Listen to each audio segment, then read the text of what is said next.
You'll recall at the start of 2012 when the governor, in fact, in his State of the State address, it's my recollection, talked about the large budget deficit that existed in our Medicaid program, and that budget deficit was a danger to every person who depended upon Medicaid for the health insurance. So that was the tone with which we started last year's session.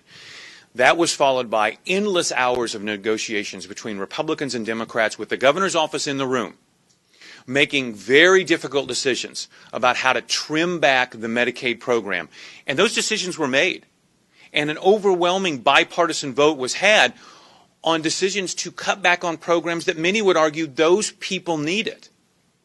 In exchange for which, the administration embraced a proposal that said we're going to bring a third-party vendor in and we're going to have a separate set of eyes looking over the state workers' shoulders to make sure that we're being clear that only people who belong on the state's Medicaid program are actually on the Medicaid's program.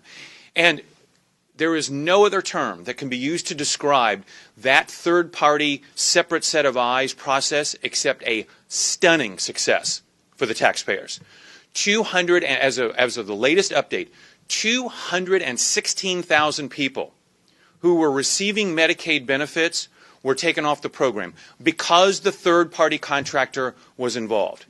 Today, the administration has obtained an agreement with AFSCME and gone to an arbitrator and received apparently an agreed order that will end that process as it's been undergone right today, will end that process as of the end of April next year. And slowly, according to the schedule in that order, the work will drift back to the sole set of eyes under the governor's leadership that, quite frankly, put us on the edge of bankruptcy in this program in the first place.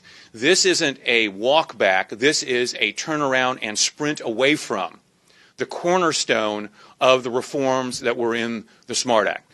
People out there, here in the city of Chicago, in my district and everywhere else, who depended on Medicaid, but who were cut, they did their part. They did their part. The administration needs to do theirs by continuing the tough work that Maximus has done, the third-party contractor has done, and weed people off the Medicaid rolls who no longer belong on there.